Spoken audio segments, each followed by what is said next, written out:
the world that air power belonged only to those with the deepest pockets, the most advanced factories, and the most tightly controlled supply chains. But then came a nation that tore up that script, built its own rules, and proved that dominance in the skies isn't sold, it's engineered, owned, and flown.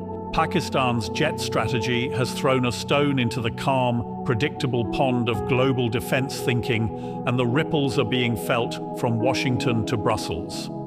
For decades, the belief has been that real air power is a privilege reserved for those who can afford it.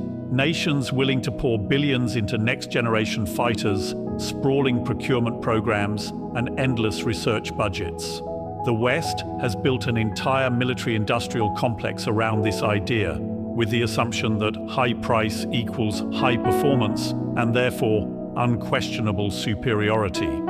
But Pakistan, with its JF-17 Thunder program, has cracked that narrative wide open. Instead of trying to match Western jets dollar for dollar, Pakistan aimed to match them capability for capability at a fraction of the cost.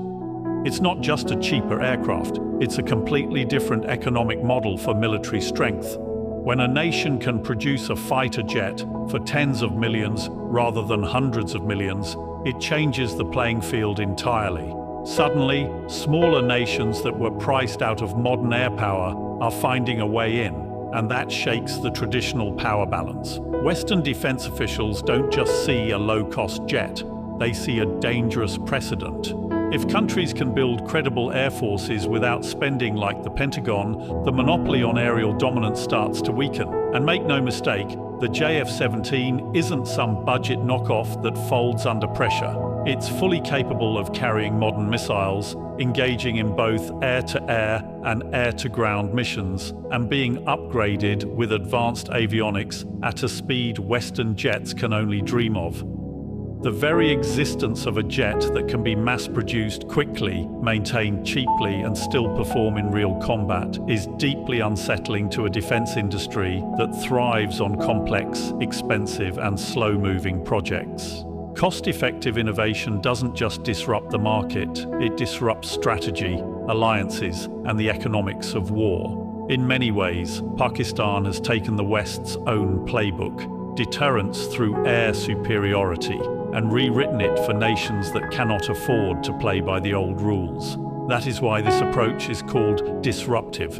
It's not just about building a jet, it's about dismantling an illusion that only the wealthy can wield true power in the skies. One of the most unsettling elements for Western defense planners about Pakistan's jet program is its ability to sidestep the web of dependency that has kept so many nations tethered to Western supply chains for decades. Traditionally, when a country purchases fighter jets from the United States or Europe, they're not just buying the aircraft, they're buying into a long-term relationship where every spare part, software update, and weapons integration must pass through Western hands.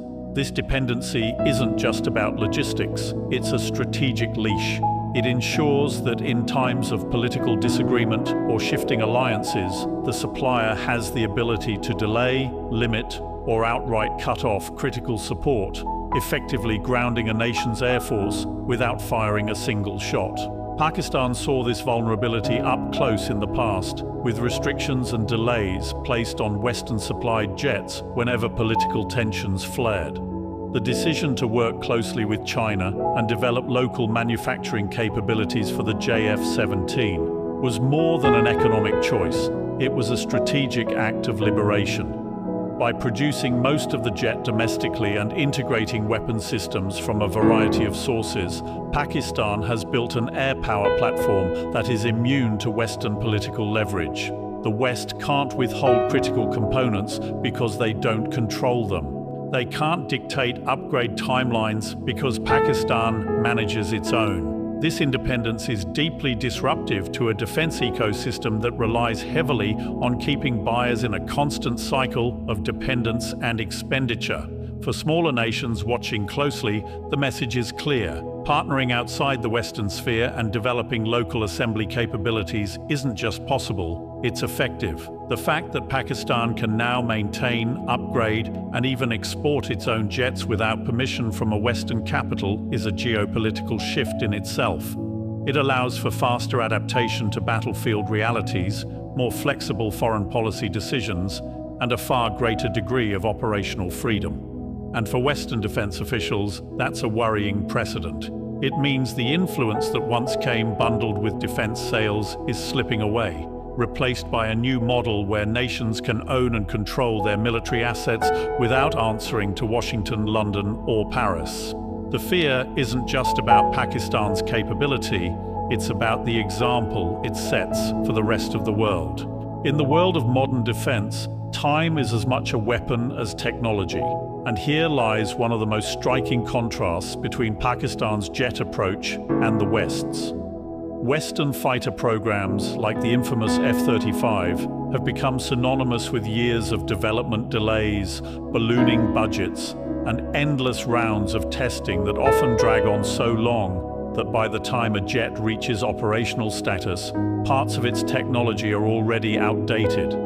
This is not just inefficiency.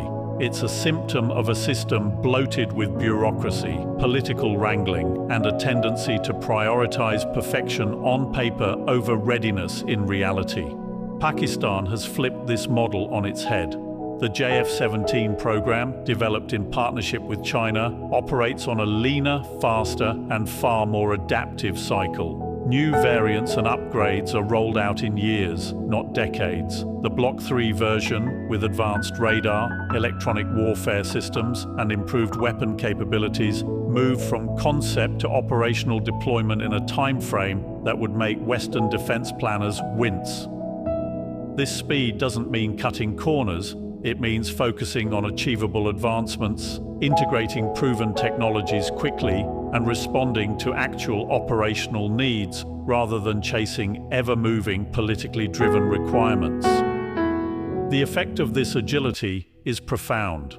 While the West debates budgets and conducts yet another round of performance evaluations, Pakistan is already fielding upgraded aircraft and training pilots on the latest systems.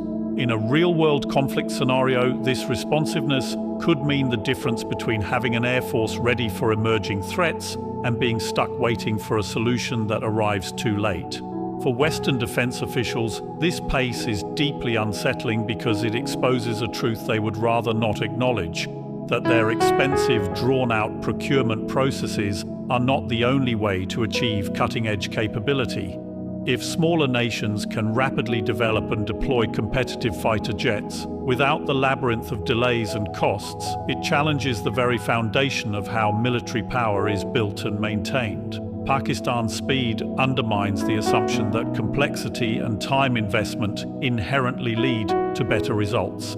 Instead, it demonstrates that adaptability, focus, and a willingness to forego unnecessary over-engineering can produce an air power advantage faster and at a fraction of the cost, creating a model that others may be eager to replicate. One of the most disruptive consequences of Pakistan's jet program lies in its impact on the global arms market, particularly in the global south, where nations have long been dependent on Western or Russian suppliers for modern combat aircraft.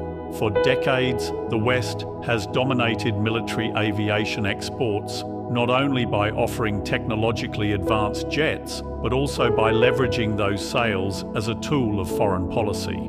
The formula was simple. If you wanted cutting-edge air power, you paid premium prices and accepted the political strings that came with it. This arrangement left many developing nations with a stark choice: overspend their defense budgets to buy Western jets and remain locked into expensive maintenance and upgrade contracts, or settle for outdated, second-hand aircraft with limited capabilities. Pakistan's entry into this market with the JF-17 fundamentally changes that equation. Here is a modern, multi-role fighter that can hold its own in both air-to-air and air-to-ground missions, offered at a fraction of the cost of Western competitors with lower operational expenses and no crippling political conditions. Countries like Nigeria and Myanmar have already purchased the JF-17 and more are in talks. signaling a shift in where smaller nations are looking for their defense needs. Each sale represents more than just a financial transaction. It is a crack in the West's grip on a lucrative and strategically important export market. This disruption is particularly troubling for Western defense officials because arms sales have never been just about money. They are about influence, alliances, and long-term control over a buyer's defense infrastructure. Every JF-17 sale means a country is moving away from dependence on Western spare parts, Western training programs, and Western political leverage. It also sends a signal to other nations that there is a viable alternative to the old order, one where air power can be acquired without bending to the strategic interests of Washington, London, or Paris. The ripple effects extend beyond sales figures. If Pakistan can sell a credible combat aircraft to nations traditionally targeted by Western suppliers, it forces those suppliers to rethink their pricing, their sales strategies, and even their technology sharing policies. It creates competition in a market that has long been protected by political dominance as much as by engineering prowess. In this sense, the JF-17 is not just a military asset. It's an economic and diplomatic disruptor, one that is quietly rewriting the rules of how air power is bought and sold in the 21st century. What truly unnerves Western defense officials about Pakistan's jet program is that it is not merely a theoretical capability demonstrated in air shows or promotional videos. It is a combat-proven force that has faced real operational tests and delivered results. Many of the West's most advanced jets, despite their staggering price tags and sophisticated engineering, have spent years without engaging in high-intensity, contested, air-to-air combat. In contrast, Pakistan's JF-17 has been bloodied in actual missions, not only in counter-terrorism operations, but also in direct engagements with rival air forces.